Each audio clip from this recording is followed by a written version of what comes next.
Right. Should we talk about Southwest? Yeah. Where do we start? The sixth man rewards winning. This team, wow, 4-0 this week, 23 and 33 overall. They are making a real push for this playoffs or this play-in game. Lancashire Lambert, the Washington Wizards. The top spot is yours, my friend. Wizards finally getting the headline spot. Bradley Beal finally gets what he deserves. The main man in the team that is the main team in this division this week, the Washington Wizards. Yes, they're 4-0 this week. They've actually won 6 out of their last 7. What a run they've gone on. And they are still 12th. But they are now tied with the Bulls. They have the exact same record. This is the Bulls that did amazingly at the trade deadline. And obviously they've had an absolute shocker of a time, but we'll put that to one side for one moment. And the only defeat in the last 7 for the Wizards was against the Phoenix Suns, which is absolutely no shame whatsoever. And you actually look at the wins that the Wizards have had in this run of late. They've beaten the Jazz, they've beaten the Warriors, they've beaten the Pelicans, teams that are around them as well. And then they've also put away nicely the Pistons and the Kings too, who are below them in the standings. So definitely a great run for the Wizards. And I obviously made that prediction last week that the Cavs would probably be making a push towards that playing spot. But I just got the team wrong out of my roster. It's fine. The Wizards are doing it instead. Yeah. Another player who is gone on an absolute tear is Russell Westbrook. He recorded his 7th straight triple-double. He is now 10 shy of the Big O's record. The Wizards have 16 games left. Can he surpass him? I think he will, yeah. I think he will. The way he's been racking them up of late, and even when he's not been getting them, he's been like, 1 or 2 assists or rebounds shy of getting a triple-double. He only needs to get 10 out of the remaining 16 games. And actually looking at the games that the Wizards have got coming up next, like even their next 4 games, they play the Thunder twice, the Warriors and the Cavs. They're would you say they're guaranteed triple-doubles for Russell Westbrook? I guess it's hard to guarantee a triple-double, but if you're going to ask him to get one, it'd be in those sorts of games. So there's plenty of games for Russ to rack them up. I think he can go ahead and get that and break that this season. And yeah, he's obviously averaging one again this year. We said it. He's since the All-Star break, he's really turned it on. His points per game has been up. He's now at 24 versus 21 for the season. And he's averaging 12 assists and 12.4 rebounds, both up versus the 10 he's averaging throughout the year. So he's in insane form right now. Yeah, I read a stat that he was leading the league in rebounds and assists, and that's nuts. The Brody is an animal after the All-Star break, that is. The Wizards are making this push, which is great because I need to see Beal in those big-time games. Do you think that they can cause an upset if they make that playing game? Because they're just on the outside, right? They're just on the fringes. I think realistically, who are they going to play in the playing game? It's probably going to be the Hornets or the Heat, maybe the Pacers, depending on if they go on a little run. And they're all teams which are very beatable. Like the Heat, as talented as their roster is, and they can have a bad night, and it only takes 2 wins to go out and for them to actually make the playoffs. Whether if they do get into the playoffs, that is another question, in which they'll be facing up against either the Sixers or the Nets, and absolutely no shadow of a doubt they'll probably get swept in that series. But there's definitely a chance that the Wizards could make the playoffs. And I'd say as well, like from the trade deadline, they brought in Daniel Gafford at centre because I've had a lot of issues with that of late throughout the season with Thomas Bryant's injuries I've touched on before. And he's only actually played 7 games for them. He's missed quite a few. But in those 7 games that he's played, the Wizards have won 6. So he has had that instant impact on the team. He's not started, but the minutes that he's getting is contributing to the Wizards' performance. And there's definitely something in it. Bray doesn't like it. Bray's just not picked him up in happy. fantasy. Because all of the Bulls Bray's... centers, Wendell Carter Jr., Luke Cornett, Daniel Gafford, we ship all of them out, and now they're all doing well, winning games. We've got Vooch, and we're losing. So I just don't know. I don't know what to make of it. Daniel Gafford playing well in limited time as well. Yeah, he picked him up on fantasy. Yeah, that will do wonders for your first round exit, which will be happening. Right, should we move on to a team who is also over 500? He's repping the jersey. I love it. Is that the jersey that we got for you? Oh yeah, first ever birthday with the group. I got this jersey. The Spud Web. Sorry, it couldn't be Dominique. 2-1 this week, 31 and 26 overall. The Hawks are looking very healthy in the East, Joe Ward. Very healthy is the terminology. I love it. Yeah, man, it's been looking good. We played some games without Trey, but the rest of the team has held it down. Sorry, I don't mean to keep using that reference. But yeah, we got a lot of offensive weapons at the moment, which has really helped us in certain games. It wasn't to do with this week, but just as a shout out to Lou Williams, we had a game, not Sunday just gone, but the Sunday prior, played against the Hornets. And that really got to sort of squeaky bum time. And basically Lou Williams just won that on his own by hitting back-to-back corner threes. He's working out very well for us. And I just think that he's now he's with us. I truly believe we have more offensive weapons than the Clippers did. So there's a lot less attention on him. So when he comes in, he can do more Lou Williams type things and create a more positive impact than he did with the Clippers, basically. I think very early on in the season, I was talking about how we were really focused on our lob threats and it was almost too obvious and it wasn't working very well. But now that Trey is hitting all of his floaters, we're getting a lot more easy lob passes into Clint, and it's not just coming from Trey. McDonovan is doing it, so is Lou. Clint has been on an absolute tear in the 3 games. We're saying the Raptors, he had 19 and 21. Against the Bucks, he had 16 and 16. And then in the Pacers, 24 and 25. That line of the week. Yeah. I mean, when we come up against teams that don't have, like big men, like no disrespect to Sabonis, he's a terrific player, but he's not going to be big enough to stop Clint, basically, as you can see. He's too low down there. He's too low down there. And so on the flip side to that, when we're playing somebody like the Bucks, it's a little bit more worrying because Clint can get 16, but as soon as you have like a Giannis or somebody, it's not quite enough. And we haven't got that sort of like other like big time rebounder. I'm not putting it all on the rookie, but I'm just using this as a bit of a segue. As a fan of Okongwu, the guy can't rebound, and it's a really big worry. You've got to call him out, man. Got to call him out. So I'm worried about Okongwu. Do you think it's a bust? Do you think it's a bust? Look, man, he started. He thinks it's a bust. I don't know. I think that's too harsh. Let's bring him out. We've got Okongwu in the back. No. It's not fair to call him a bust. We are stacked this year. We are absolutely stacked, which is why even though we've had played a lot of games without John Collins, Cam Reddish, DeAndre Hunter, we're still winning games because we have 3 of our biggest guys out, and yet we just have more people to plug in. So in terms of the long-term picture for us, what's quite cool is that while we're stacked at the moment, but we've got quite a few guys on short contracts. As we had that big free agency period, which was very good for us. While we have those guys run out sort of the tail ends of their career, our younger guys are going to get better, get that experience that we're going to have while we're the 4 seed going into playoffs, potentially having Boston, which I really like that matchup. That's going to serve us really well for our experience, so that when we do whittle down the roster to our younger guys and they've grown up together, I like the idea of us being a really big threat let down the season.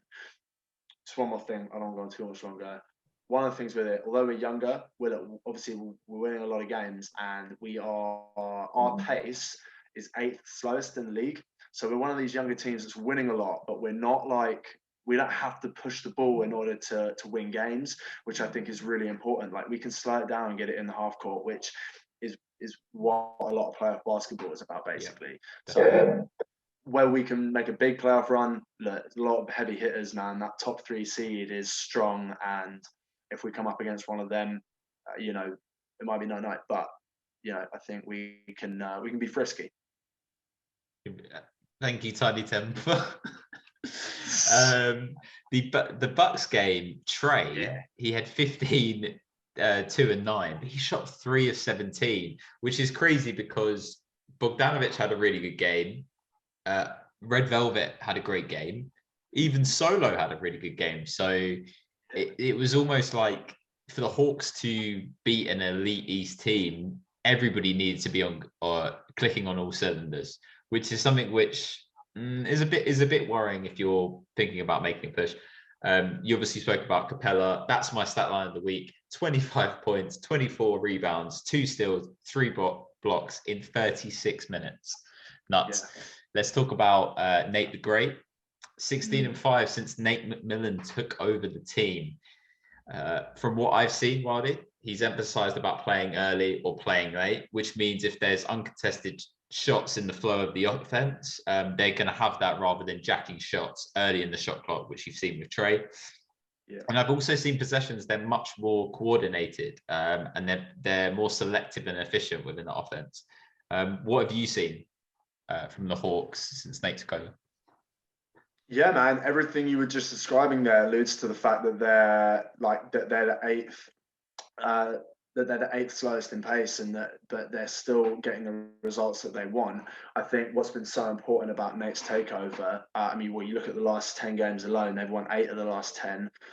So they're peaking at the right time, which I've touched on before with some of my other teams as we lead up to the playoffs. They're peaking just at the right time as we move up into the playoffs, towards the playoffs. And we have now found a way that we can play more inclusive basketball, so that if we do have Trey out, when we don't completely fall to bits because we are engineered a one cog that's 6 foot and might not be that durable because he's getting hit around a lot. He's an amazing player, but we are playing so much better because it's a lot more spread out. With that, Trey's only going to get better as well because the spotlight isn't going to be on him constantly, and he can be more of a point guard, and he can have more trust in Bogdanovic, who can also create his own shot as well. He's not Trey up until this point. Even when he was in college, he didn't have a great team around him. So the fact that he's played more only within himself and his style is kind of not on him. So now that he's got to this point, we're looking really good. So I think he's proven some haters wrong. Team basketball. All right. Team basketball. Let's go to the roof is the ceiling. Michael Jordan, the Charlotte Hornets, 1-3 this week. They are bang on 500. House of 03. There's a lot of injuries on this team, isn't there? Yeah. I think this week has just been the week of injuries. I'm afraid for this episode on both Portland and the Hornets side. So yeah, a lot of injuries. Obviously, Ball is out. Hayward also had, I think it was ankle injury as well, ankle or calf, and so many other players within that roster as well. On the plus side with that, it did give some rookies, which they drafted, some more times and more opportunities, which was what I was looking for earlier in the season. And they've been putting on performances. But yeah, let's get back to where they at. Overall, like you said, 28 and 28, just on the 500. Since last we spoke, even though they are on the 500, they have dropped from 5th all the way down to 8th. So they were dropping and fell hard. Okay, so that's been painful. 1-3 this week. Their one victory actually put an end to a 4-game losing streak. Obviously, to bring that losing streak up to 28 overall for this season. 4-6 overall in the last 10. So yeah, it's been rough. However, like I mentioned, it did give opportunities for the rookies to perform. More specifically, it gave the chance to Vernon Carey, who really performed in that Nets game, scoring 21 points in 35 minutes, 5 and 7 from outside of the paint as well, which really good scoring for that. And I like the way it kind of changed up the offense for the Hornets, allowing them to space the floor more, considering like Zeller wasn't there to help out. But now that Zeller's back in the rotation, it kind of taken off those minutes. So what this means for Carey, we don't know quite as well, because obviously we're not there. I like to hope that the Hornets are more focused on getting into that playoff run, even though they're hanging on with their fingernails. So we'll see how that goes rather than looking for the future. I definitely agree with what you said. Even though they've got a rookie come in, Kerry, and like you said, it's really good he's getting minutes. This is really important time for them, rather than let's see how many minutes, let's see we can develop this guy. They need to make the playoffs, just because I think it's a massive goal for them. And at the start of the year, I think the Hornets have overachieved. And for them to do it, I would really like to see them do it. So yeah, the Hornets have LaMelo, Hayward, and then they've had Rozier and Graham, who've been in and out of the lineup. That's a tough break. Miles Bridges, the man, 24 points per game in his last 3. He had another disgusting dunk in the last game against your Blazers with the gentleman win. Shout out to Lancashire Lambert. You know, he owned that term. Jordan, is he the most exciting player in the league, Miles Bridges? For me, I'm gonna have to say yes right now, man. Like, can we think of somebody else? Zion. When was the last time you saw a Zion highlight? Yeah, that's true. Like, or maybe is every night. Have you seen his dunks? Ja Morant. Steph Curry. Oh yeah, there you go. Okay. Yeah. Kumo Kiki. so there are names in there, but I have to admit he's definitely up there. Like, he's up there. He's up there. So you say he's top 5 then? He's one of the most exciting dunkers, so you can't say the most exciting players. It's like you're not tuning in a game just for him. It's not like a Giannis or a like. You know. Okay, yeah, not in that aspect, but you have to admit, like, the performances which he's been putting out since April, like the way he's been turning it up, like he's definitely in that conversation. Like, even though the dunks are insane and crazy, but if you look back, especially at the Blazers game, as much as it pains me to say, like what he was doing, even though our defense, 29th in the league at the moment, like a lot of the Sorry, what? 29th. The Blazers are 29th. 29th. No, I don't believe that. Yeah. Oh Lord. Yeah, that's what I found. And also, that's what I found. For Bridges as well, it's pretty good he's doing this with LaMelo out as well. That's really impressive for him, because obviously a lot of his success early on. He's taking it up, and you see he's not just doing this of like passing, he dunks it, he's done his job, he's running back. In that Blazers game, he had the ball in his hand, he was initiating that offense, he was making the decisions, he was running in, cutting out, throwing fake passes. He's been doing bits, man. He's been doing a lot of bits, and I think he's, even if you don't register him as like the most exciting players, he's slowly becoming more one of those players which you have to consider as a lot more of a bigger threat now. Even though the Hornets have lost a large part of that roster, he's showing that he's a player on that team which can cause you a lot of problems. Yeah, they're still competitive in these games they've been in. So yeah, it's not like they've completely imploded. So yeah, you're right. Yeah. Can I put Jordan on the spot? Go for it. George, only one of these teams can make the playoffs: Bulls or the Hornets. Do it. Do it. Remember the bet we had. I'm not And gonna only lie, one of them I'm are gonna above have to go 500. Bulls. I'm gonna have to go Bulls. Only one of them are above 500. I know, but if I had to choose, I would choose Bulls. I would love Interesting. to I was see just the intrigued. Bulls I was in just there. intrigued. Okay. I would love to see Bray wear that Bulls playoffs t-shirt. It'll be a beautiful thing for me. Tangent. Should we head to Disneyland? Ed, the Tankathon is well and truly on because I'm looking at these teams. I think this is the tank division because the Magic 1-3 this week. I looked at your record. You used to be respectable. You're second bottom in the East now, 18 and 39 overall. Ooh. Oh yes, I remember those days when we were top of the East and we were the only undefeated team left in the league. Yeah, but yeah, now we're here. Now we're here. I don't know.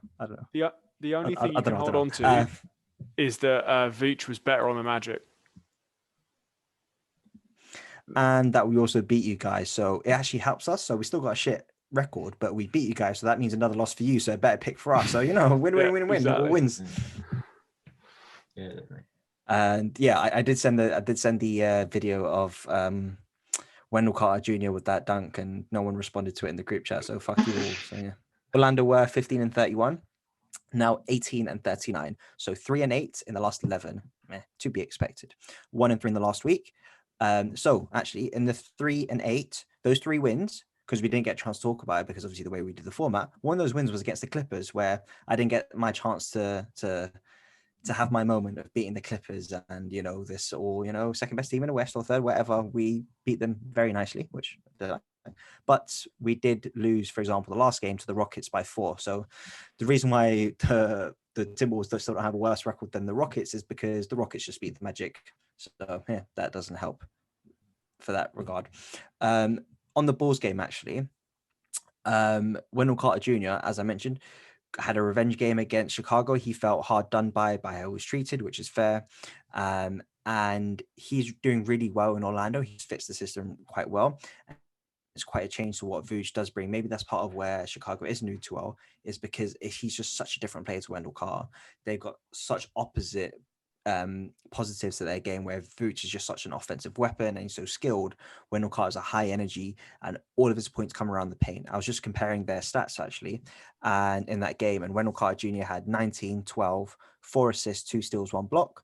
Vooch had 29 points, 11 rebounds, 1 assist, 1 steal, 2 blocks. Now, Vooch did score 10 more points, but he took 8 threes and hit 5. Wendell Carter Jr. didn't take any threes, which is a nice contrast to sort of how their offensive game plays. So yeah, those are just a couple of things I wanted to mention about Orlando. Again, we are in tank mode. Cole Anthony's come back from injury, which is great, and he's looked really mature when he's come back on the court. I love the way he plays and just his attitude he has. And I was really bored. I think it was a couple, maybe about a week or so ago. Terrence Ross has got a podcast, and he brought Michael Carter Williams and Cole Anthony on the podcast, and just really fun, just seeing them hang out and just the chemistry they have with each other and respect they've got amongst the three, which is really, really cool for both ways. So that the fact that Cole does for the 2 vets, and the 2 vets do have for Cole as well, so which is a nice thing to watch. It made me smile as a Magic fan. And you need those moments, man, because it's going to be it's going to be a long couple of years for you, boy. Let's talk about revenge games. So Ken Burch spoke to the media after being waived by the Magic. He said, I was in a box in Orlando, not to be disrespectful, but when I went there, I was raw, and I guess that's all they expected of me. So he's now on the Raptors. He's playing well for the Raptors. Question for all of the GMs: what is the best revenge/comeback story you would like to see? I know what I would like to see. And I think Alex knows as well. So for me, remember how the 76ers went out in that playoff game with Kawhi? Why are you bringing this up, man? So done.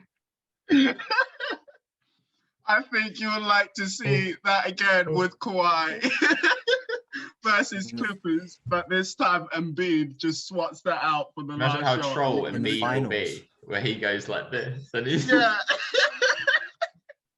I bet you love that. And then you can imagine it, the Kawhi cry memes coming up and stuff like that. That just kind of edit the face on Photoshop. I bet you love that.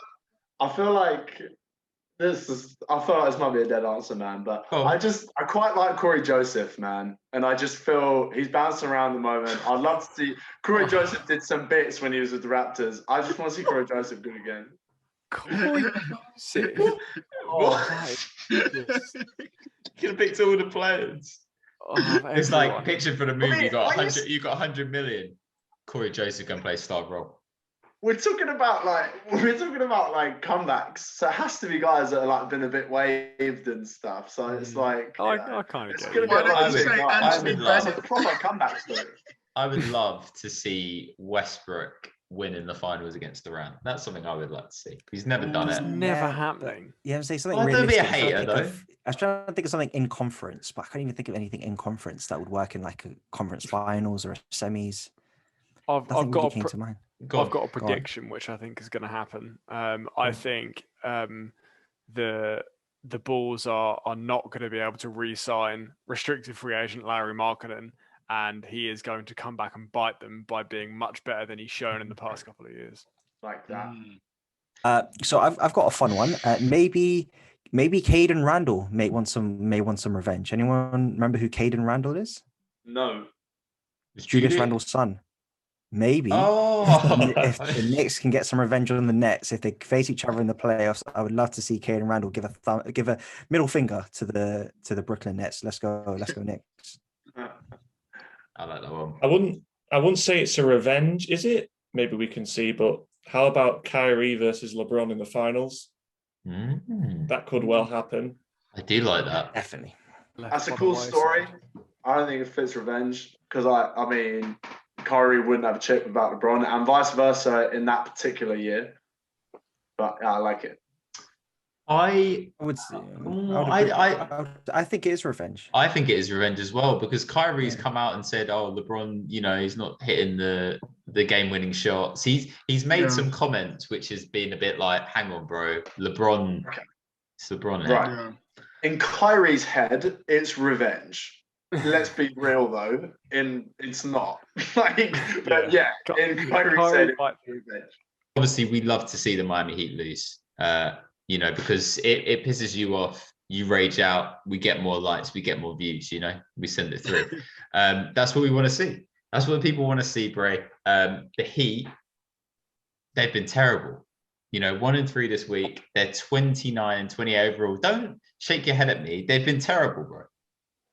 Come off it. Absolutely come off it. You lost to Timberwolves. Okay, they lose the Timberwolves. That's a bad game. Yeah. But let's be honest, they're 6-4 in their last 10. They're still a game over 500. The only reason that they've slipped in the standings is because Atlanta are 8-2 in their last 10. So are the Celtics. Celtics have won 6 in a row. The Knicks have won 6 in a row. Those other teams are doing really well. So don't start putting it on the Heat. The Heat have been fine, but their problem is they've just been fine and the other teams have been really good. So let's not be acting like they're terrible. They've got the Hornets slipping below them. The Pacers aren't doing much. They're comfortable. Ridiculous. They're going back to the finals, are they, Bray? They're struggling as a lower seed. They've been struggling for months on end. Look, you want me to go negative? We'll start on the negative. Like, obviously, they haven't been able to keep up with those teams. Fair enough. Like, that's on them. They lose to the Timberwolves, which is, you're right. You said it earlier. It's absolutely inexcusable. You should never do that. And guess who else knows that? Jimmy Butler knows that because he did go after his teammates a little bit afterwards. Said everyone was playing soft. That's you kind of expect Jimmy Butler to say that. That's pretty on brand for him. I don't think anyone's surprised by that. I don't think his teammates are surprised by that. And I think there is an element of truth to it as well. You cannot get outplayed by the Timberwolves. But it's interesting to point out this team are an incredibly good defensive team. Their defensive rating is 7th in the league. And because they play a really slow pace, they actually allow the 3rd fewest points every single game. So it's a bit of a grind. They just haven't worked out. They haven't figured out their offense. We've talked about it before. It's a bit stilted. We've started to see people like Trevor Ariza come and take a bigger role in this offense. And they're still trying to work it out. maybe you say, okay, is there some blame on Eric Spoelstra? Is there blame on, we've got a vastly changing roster still. Oladipo's coming in. Is he playing? Is he not? They've had loads of free agent signings. They've had people out. They just haven't been able to work it out yet. And they do deserve some criticism for that. However, there's still like 15 games left. And one of the things about the Heat is that they're able to beat teams that are worse than them. And most of the games they have left are against teams under 500. They have got some tough ones coming up. But, you know, sometimes they look really good on those nights. Sometimes they don't. You just have to see what you're gonna turn up with. You spoke about, well, first of all, the Heat have lost 10 of their last 16 games. So regardless of that whole, you know, was it 6 and 4 in the last 10? They've lost a lot of games. So let's be real here. But I was going to talk about Jimmy Butler. He obviously called the team soft, but I'm not going to talk about that because it's a perfect opportunity here, right? Wildy's team has jumped above you in the standings, right? And I think you guys were going back and forth about a Heat Hawks matchup. I want you guys to talk about it. Let's talk about it as like a potential matchup in the playoffs. Why are you picking either side? You know, why would the Hawks, why would the Heat be on top over those two teams?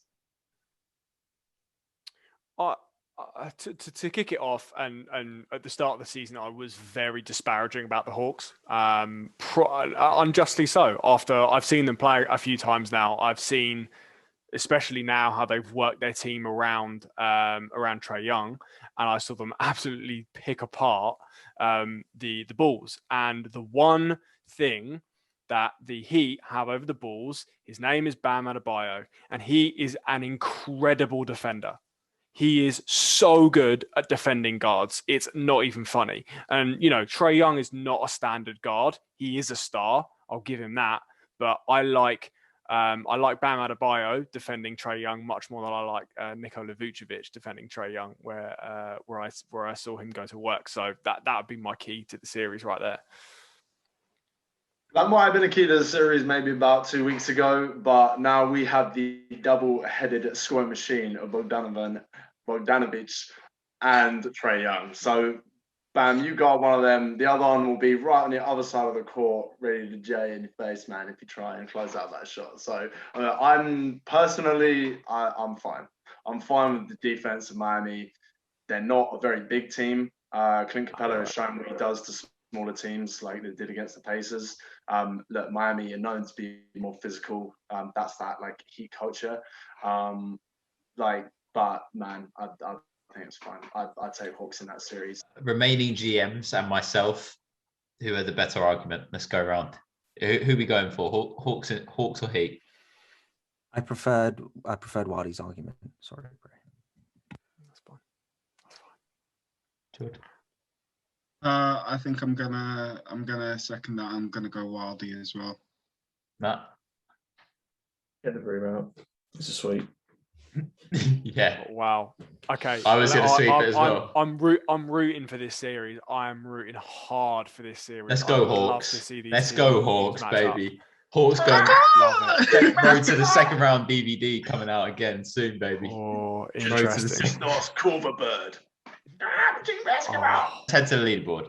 All right, cool. So we are 78% of the way through the season.